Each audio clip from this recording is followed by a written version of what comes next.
Welcome back to the Go Deeper podcast. I'm so excited to dive into this today. And if you could have just heard my husband before we got on here, you would die laughing right now. But this one, it's just in God's time and we're doing it. But it's Valentine's Day, which is the day of love coming up. So we're going to talk about the 5 love languages. And my husband just said before we got on here, what are we talking about? What are they again? And I'm like, Lord bless America. This is why we're talking about it. Because most women, I believe, are very self-aware of how they need to receive love. Most men, I think we all could guess, are more than likely physical touch, or at least that's one of the top 2, right? And I'm going to go over all 5 with you here in a minute. I'm going to reference a book. You need to go read The 5 Love Languages by Gary Chapman. It's a book that dives into this at a very, very deep level. We're going to hit it surface level today, but if this is something that intrigues you that you want to learn more of, it's Gary Chapman. He's the author. It's The 5 Love Languages. So there are 5. Okay. Physical touch, Yep. which we know what that is. Yep. Words of affirmation. Okay. Acts of service. Okay. Gift giving. Okay. And quality time. Yeah, I got them all. So let's briefly go over what each one of those means. Okay. We're going to talk about what you think I am, what I know you are. Okay. And then we're going to talk about how you need to incorporate that into your relationship. All right. Okay, so acts of service means I receive love by you doing acts of service for me, helping me pick up the house, helping me take out the trash, maybe picking up groceries, maybe coordinating dinner, maybe coordinating a vacation for us. That is acts of service. You have quality time, that's one that's pretty straightforward. Quality time is you just need to spend quality time with someone else to feel loved. Sure. You have words of affirmation, which is probably one of Steven's, definitely Manny's 110%, where you need to be told positive affirmations. Sure. Daily, consistently, especially in doing what you're striving to be good at. Mm-hmm. You need to be told words of affirmation. It like fills your cup up. It makes you walk a little bit lighter. You have physical touch, which is obviously hugs, kisses, rubbing your back, holding your hand, having sex. That's physical touch. What's the one I'm forgetting? Gift giving. You like to receive gifts. So if you receive love by being given gifts, then gift giving is your love language. So we all probably have a combination of all of them in some aspect. But usually we're strong in at least 2. So me and Steve are going to talk about what we think our love languages are. There is a quiz online that you can take for free and really figure out which your love language is. But if you're in your 30s and 40s, you've probably figured yourself out enough, or you should have figured yourself out enough that you know what makes you feel loved and makes you feel seen. This doesn't just reference this relationship, but even in like my business setting, I like to know what my girls' love languages are, because if they need loved on or empowered, I want to love them how they want to be loved and not how I want to receive love. And I think where so many relationships fail is you try to love the other person how you want to be loved, not how they want to be loved. And you have to have a self-awareness that they're pushing you back and not receiving the love you're trying to give, because that's not how they want to be loved. Sure. And that was something we probably have had to learn and remind each other over time. So what do you think your love languages are? You tell me what you I knew she was going to flip it around on me. You tell me all the time what my love language is. You already know. Yeah, she's going to say physical touch is me. Your physical touch is number 1. What do you think your number 2 is? Definitely not gifts. No. Because I've always... You're the worst gift receiver in the world. Yeah, I don't like gifts from people. I can't accept them. It's hard for me to accept. Yeah. Maybe words of affirmation. I would guess. Words of affirmation. Yeah. For sure. Even though I don't expect that from nobody, because I'm going to like... I don't think you're good at receiving I'm not. love in certain aspects. I think it's a struggle for you. You know how people, you've heard this a lot lately. It's like almost every day somebody calls me and like, man, I love what you're doing. Like, and they like, and sometimes they're like, you know, when they say like, you're the biggest in the world, and like my business.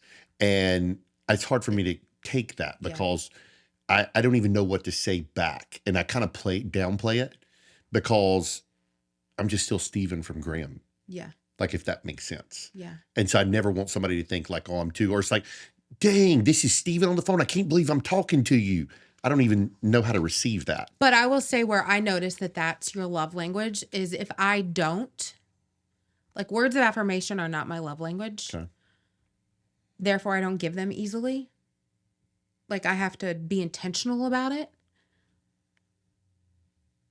And there's so much I expect from you. And I know that sounds harsh because you've already done it. So therefore, I don't just like instantly say like, good job, yay. See, I've always think I've gave you words of affirmation since I've met you. Why? Well, I wanted to empower you. Because that's how you want to receive love. I don't know. I just said. No, I think you sincerely needed that when I met you. In some regard, but I think we're so easy to give love how we want to receive it. Oh, okay. Not how the other person needs it. And that's why you give me physical touch and words of affirmation and I feel suffocated over here. Oh, God. Suffocated. That's good words. Just so everybody knows, this podcast is very unscripted. My mind is sitting here. If y'all really do what I'd probably say off camera. That's what I'm just dying laughing too. Because that's what happens. You know, like it is reality of what happens. When I met Amber, she was very not touchy-feely. Not I'm still not touchy-feely. No, you're not. But like you're way better at like just knowing how I am. Yeah. Well, because I know that's how you receive love. And that's where you have to put your own self aside. No, I think you see the jokester in your son. Oh. And that's kind of how I can be too. Yeah. Very privately though. Yeah, you're not open. I'm not open about that. People I've never been you like the what's it called? PDA. No. I remember when we first got together, you were like, you don't ever try to kiss me in public. Yeah. And I was like, and even there would be certain things I would do like inside the business. He's like, we don't do that inside the business. Like we don't hold hands. Well, it was just how I was raised. Yeah. That like certain things you hold yourself in like a professional etiquette. manner. But then like my son, he'd be the biggest jokester I've ever seen in my life, even like dancing and stuff. But he would never do that Never in do public. it in public. No. Yeah. No. Yeah. What are my love languages? I definitely think you like acts of service. You like when I do things like that for you or set things up or be like, hey, babe, I just here's the flights, book them. Like I'm doing it. I think normally I do all the research and stuff. Yeah, and then like that I just tell Amber, like, she's like, what is the flight? And I'm like, book this one and this one. This is how much it costs.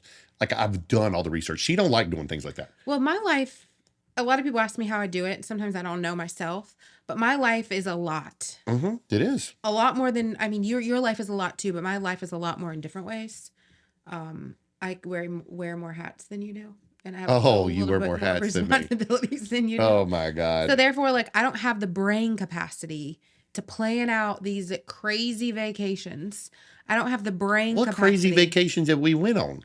None, but I mean, it's overwhelming for me to even think about adding a vacation in the midst of our busy life. That in and of itself is a lot. That's the problem with us. We are at a place right now where we know what to do, but we still don't do it sometimes. Yeah. So what is my other second love language, you think?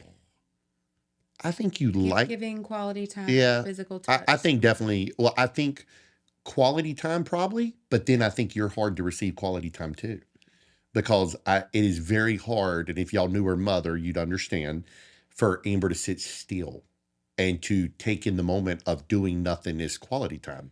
It's something I'm intentional about though. And like even over like Thanksgiving, I went to Ohio for almost a week and had quality time with my family. Over Christmas break, we stayed here and had quality time. And like that filled my cup. Yeah, but I'm talking about sometimes it's very hard. Like prime example, if we went somewhere tomorrow and we got to the hotel and it's just me and you, it's very hard for us to just stay in that hotel for that day and do nothing. I think you, and this is where we're different, quality time isn't necessarily your love language. Mm-hmm.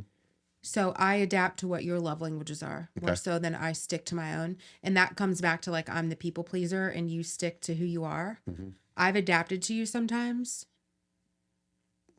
I'm just saying that out loud. I know I have. Yeah, but I like to, of course, be busy, but like there is a time that I can sit back and just like chill. Yeah. But it's hard for, I think, both of us to do that. Yeah, we're not at times. and it's something we need to work on. Yeah. Because sometimes it's like we have a beautiful property. Mm-hmm. Why do we not just during the summer sit by the, when's the last time we did that? Yeah. Just me Before and you. kids.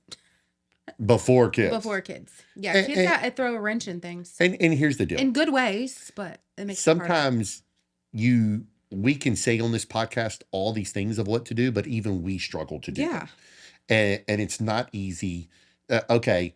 Everybody could say, okay, physical touch, easy. Go kiss your wife every morning. Go kiss her before bed. But like, how many people like to do that? Yeah. Something so simple. Now I'm pretty good about stuff like that. Yeah. I remember, and this is where our communication's good. I remember I went through a season of coming home, unpacking lunch boxes, unpacking book bags, getting the kids to do their homework after we played sports. Steven shows up at home at like 7:30, 8 o'clock. I'm having it out with the kids. And he wants me to just be like this luscious physical touch of a woman when he walks in the door. And I'm like, I'm not there yet. When was this? And he's like, when I come home, I just want a hug and a kiss from you. And I like to give that, but sometimes I got so busy in trying to do acts of service for everybody that my physical touch radar wasn't alive. And I had to be like, okay, these acts of service, even though they're my love language and I love to do them for others, are not Steven's love language. And when he comes home, I have to give him his love language, whether I feel like it or not. And I even remember seasons we've went through, and this is still kind of a thing, where Sophia goes to bed religiously about 9 o'clock. 9:15 at the latest. Manny is so hard. And that comes in and affects our nighttime together. And there's many nights I finally get him to bed 10:30, 11 o'clock. And I'm ready to kill him. And then I have this husband who's just ready to have all the physical touch in the world. Not necessarily, but I'm almost like damn, I get both sides. Like my son, I'm ready to kill him. But at the end of the day, I'm like, we can't. But also, I get in the bed so overstimulated, like, don't even touch me. Yeah, don't even no, look you at can me. be that way. Give me a minute to reset myself. Yeah, but that gets aggravating too. Well, it's hard. And then I'll tell you though, just to for the podcast, so people can understand. If you knew my son a few years ago, he demanded 100 kisses a day from his mom. Mm-hmm. And so she's done kissed him 100 times. So I wouldn't get one or two. And so I would be like, he has literally took my wife from me. Mm-hmm. And then Lord forbid I go touch her in front of him. Like he don't like that. So now he's like bulking up to me and it's a total joke, but he is like serious. Very protective over you. Very protective. But I think one of the things, this is important to know this love language. It's important to know the people you work with and lead their love languages. But our children have entirely different love languages. Oh. And when you see it in the rawest version of them, it makes you realize, we're all different. No, Sophie is just like you. I know she is. That's why I'm like, look, Sophie, my daughter loves her daddy. But let me tell you something. Not when I'm around, though. If she don't want me to touch and feel on her, she's going to let me know instantly, just like you. Mm-hmm.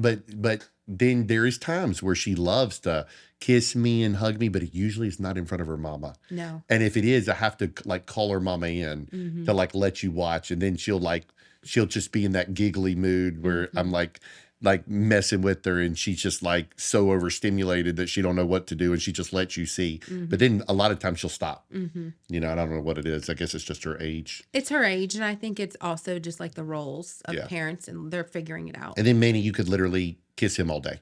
All day. I mean, he'll come back. He came back downstairs last night at 10:15. Daddy kissy, kissy, because he didn't give you a kiss before the bed.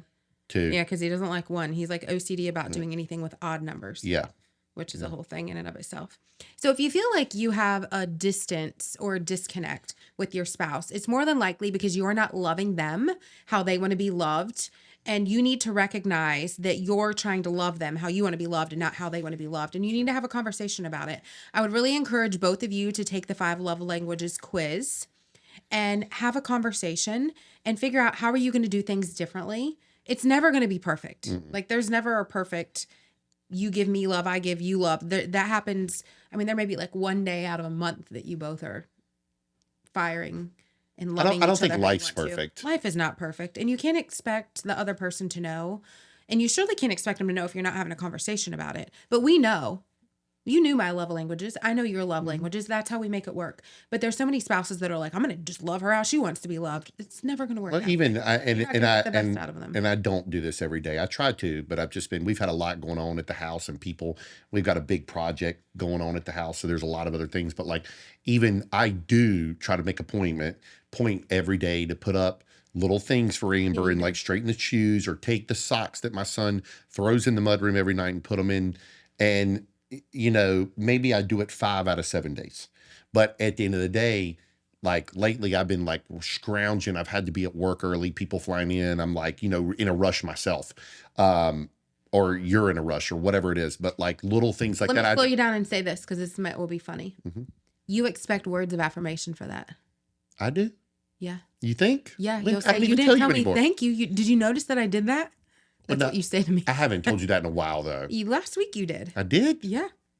I don't remember. Yeah. But at the But end of the that's day, like, what I I'm have to saying is, recognize like how to make it work. If you're doing those acts of service, I need to return the love by saying like, thank you for doing okay, that. yeah, Like, that will yeah. make you be like, oh, well, yeah. at the end of the day, what I'm saying is, even if I know I took 10 minutes, something so simple to do something, but that like saved her a quick, because like even this morning, I didn't pick up the blankets and stuff. I got iPad over here that my daughter tells me to plug in. The kids just leave stuff everywhere. And I know every mom and dad go through this. I guarantee it. And it's like you're doing so much for the kids that like, if I can even for 5 minutes help her to where she don't come home from chaos, I know it's appreciative. And it's not something that I definitely need her to tell me, but I know in the long run, it's going to like give her a peace of mind than coming home. And I know you like your house clean. That's why. But I think what most people don't realize is when you make the other person feel loved, you are actually winning. Yeah, I agree. No, I agree. And it'll come back to you. It makes me want to love on you more. I'll never forget a girl that Megan Nicholson, I'm just going to call her out. She said to me one time. Oh, God. I remember. It cracks me up. She says, when Jeremy's dadding hard and he's like being good with the kids and like helping me out around the house, she said, that makes me want him so much more. And that's what men sometimes don't realize. No, I agree. Is don't come at us with physical touch. If you want to get physical touch out of us, do acts of service. Yeah. For us. I can And see in it. return, or buy us a gift if you're a gift lover, or spend quality time with us. Love your wife how she wants to be loved. And I promise you, your physical touch will never be a problem. See, I've always thought I've been a mixture of that because you know this. I've always been one. I'm not Mr. Buy gifts just for Valentine's Day. No. Or I don't like to buy. Absolutely not. Well, no, I don't like to buy things just to buy things because it's a special holiday, knowing you didn't technically want that. So many people will go buy some bullshit. You know this. Yeah. And then it's not what the woman wanted. And she's like, oh, thank you. But honestly, she expects something. Yeah. And Amber, Holidays are hard, but I'm also not the one. I mean, I've gotten my feelings hurt when I haven't gotten gifts during certain holidays, but I'm also not the one that's like, get me this. I don't No. want that at all. I'd rather you surprise me. and you also are not one that's like, got to go out to eat on Wednesday of Valentine's No, Day. I would Or- rather not. I don't want it to No. be miserable. I'd rather it's like this Saturday, I'd love to go to dinner somewhere. Yeah, but You what know? I'm saying by that is Random times. it can be not a holiday at all. And we just happen to be somewhere. And if we like it, I buy it for you. I think in life, you are going to set yourself up for failure if you're trying to live this Hallmark card of a life. Mhm. You need to try to just know where you're at right now and react accordingly, not also try to live think up to if- society's pressures. If financials are not great at the home and that husband feels pressured to buy the wife something that bitterness. both really know they can't afford, I think that's a major, major problem with the home dynamic that most people fail to realize that puts a lot of pressure on either part. That only usually happens though when they're not communicating about finances. I That agree. should be a podcast in and of itself of Sure. finances within a marriage and how to operate and what does that look like. And I think we've done one, but I think we should do a second one. Sure. So let's wrap this up. Okay. The 5 love languages, figure out what yours are, sit down and have a conversation with your spouse, read the book. Between now and Valentine's Day, start to be much more intentional on giving your spouse love how they want to receive love versus you just giving them love how you want to receive love. Do you have anything else? No, I think I give my wife all the love she needs. Maybe too much love. Do you think so? Oh, you have turned the corner.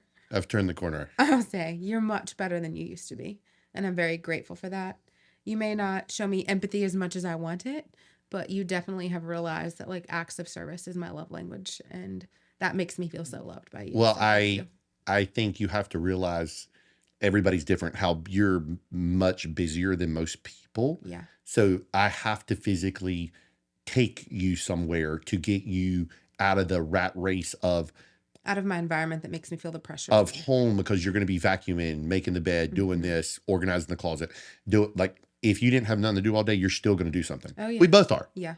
We both are. And if we're gone, we're very good about like being intentional. Okay, let's go do cardio together. Mhm. Maybe do a quick workout together. We're very good when we're gone about doing things like that. Going, sitting at Starbucks, getting a coffee, something so simple. I Yeah, know. that fills me up. When you schedule a vacation and we have quality time together, which are my two love languages, like that fulfills me. And this, just so everybody knows, we don't really do vacations. No. This is like a 2 to 3 day deal usually, but Usually on business. but that's what Amber needs. And I think that most people, I don't even know. I'll ask the question. Do you think most people are even asking their significant other what they need as far as, hey babe, do you need to leave for 2 days? No, because a lot of people just don't communicate on that level. Right. And Or so they're afraid to ask. so I think if I can give everybody in closing, some advice, especially the man to the woman, just grab a babysitter on a Friday, Saturday. And if you can, after work, literally book a 30-minute flight, an hour flight, New York, DC, 2-hour flight, Miami, if you're obviously East Coast, and take your wife, book a nice hotel, schedule a whole spa day on Saturday and a nice dinner. And so fly in Friday, get a good night's sleep, take your wife out Saturday, and then come back home Sunday afternoon, Sunday night, or Monday morning. I think sometimes you also don't have to spend money. You just need to spend Right, time no. together. And I think the biggest thing would be intentional, at least one night a month, preferably 2 nights a month, have a date night or a day date. I would say once a quarter, an overnight somewhere, Mhm. and at least a 3 to 4 day vacation once a year with your This- spouse. this does and that not- keeps you connected and showing one another love. Yeah, I don't think you have to spend a lot of money to do that. No. You can totally drive somewhere and do it. Yeah. But I think if you do spend a little bit of money, that even is showing her or him Yeah. a little more that was intentional about that. Yeah. So if you like this podcast on the 5 love languages, please like and subscribe to the podcast, and we will see you on the next one.